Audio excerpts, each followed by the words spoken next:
Okay, today we are starting our topic on the coordinate plane, and we're going to be learning about the length and midpoints of intervals. So you've seen these formulas before. To find the distance between 2 points, we have this formula, d equals big square root of x2 take x1 squared plus y2 take y1 squared. And the midpoint formula is capital M for midpoint, x1 plus x2 over 2, and y1 plus y2 over 2. So you average the x's and you average the y's. So straight into the examples. Number 1, if I want to find the distance between 2 minus 3 and 5, 9. So it says distance, we're going to need the distance formula. D equals big square root x2 take x1 squared plus y2 take y1 squared. Now it's a good idea to always label your points. The first point I'm going to label x1, y1, and the second point will be x2, y2. And we sub that into our formula. So big square root sign, bracket, x2 is 5, take away x1, which is 2, close bracket, squared. Then next bracket, y2 is 9, take away y1, which is minus 3, close bracket, squared. The two minuses will become a plus, and then we want to calculate our answer. So if you want an exact solution, you work out everything underneath that square root sign, which comes out to be 153, and you just have your square root over the top of that. Or you could go to a decimal answer, which works out to be 12.37 if you round to 2 decimal places. Question 2, find the exact length, which means we will need to leave it in third form, of AB given the 2 points that we see there. So length means distance, so we need to use the distance formula again, which is big square root x2 takes x1 squared plus y2 take y1 squared. And label the points just like we did last time.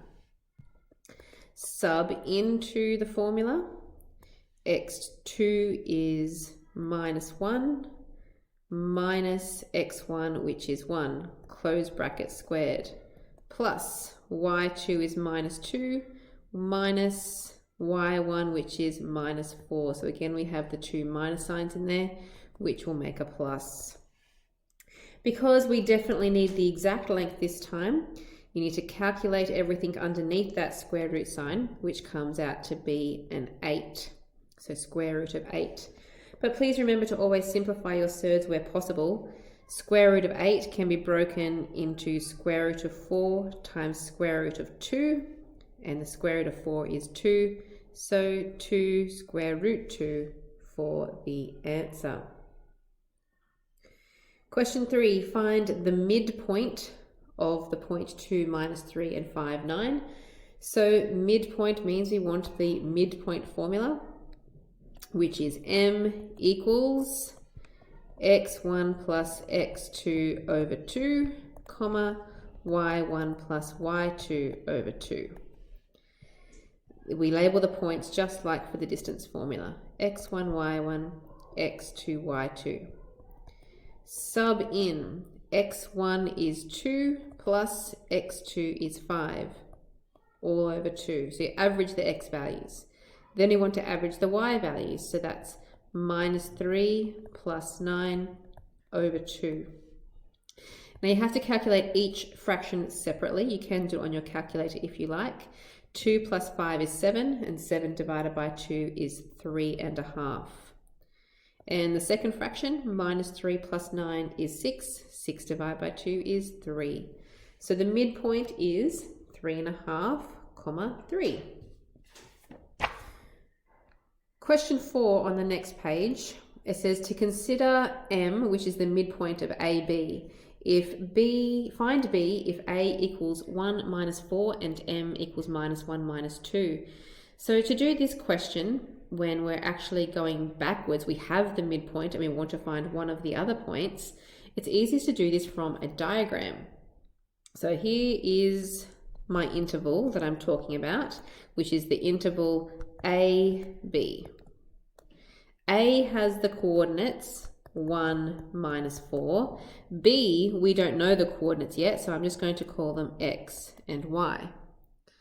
We know that the midpoint, which is M, has the coordinates minus 1, minus 2. So to find the value of x, you want to look at the x values from the points that you've been given. So I have 1 and I have minus 1. And I'm going to the left. I need to keep going to the left to find the x value. Now, as I follow those arrows, to get from 1 to minus 1, I need to subtract 2 to get there. So I need to also subtract 2 to get to my x value that I'm after. And minus 1 minus 2 more makes minus 3. So B, I know, is going to have an x value of minus 3. Now I need to do the y value, and I use the same technique. I start with the minus 4, and I know I need to get to minus 2. So that means I need to plus 2 to get there.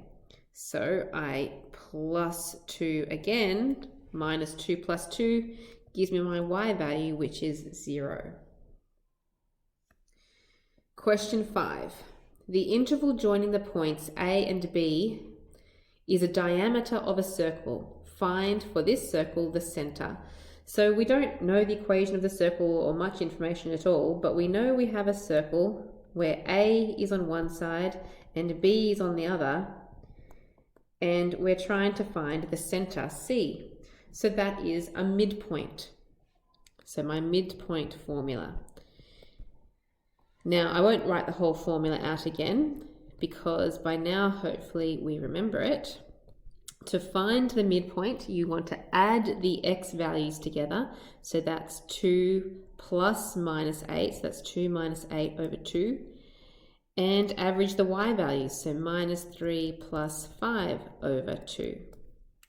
Now, it has given me the letter C to use for this point. So I'm going to call it C instead of M. And let's calculate our answer.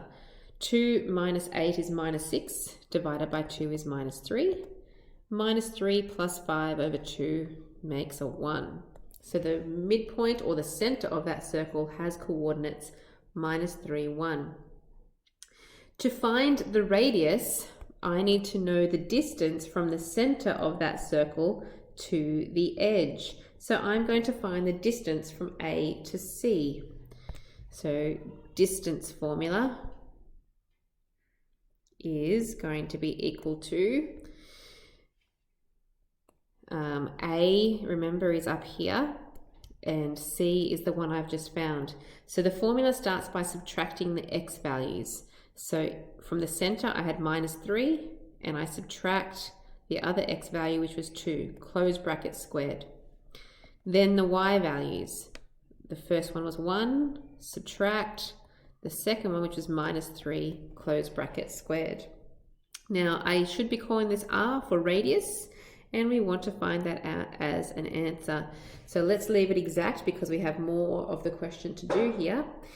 Underneath that square root sign, we have minus 3 minus 2, which is minus 5 squared, so 25. And then 1 plus 3 is 4. 4 squared is 16. And when you add that together, we get 41. So the radius is the square root of 41. I can use that to find the equation of the circle.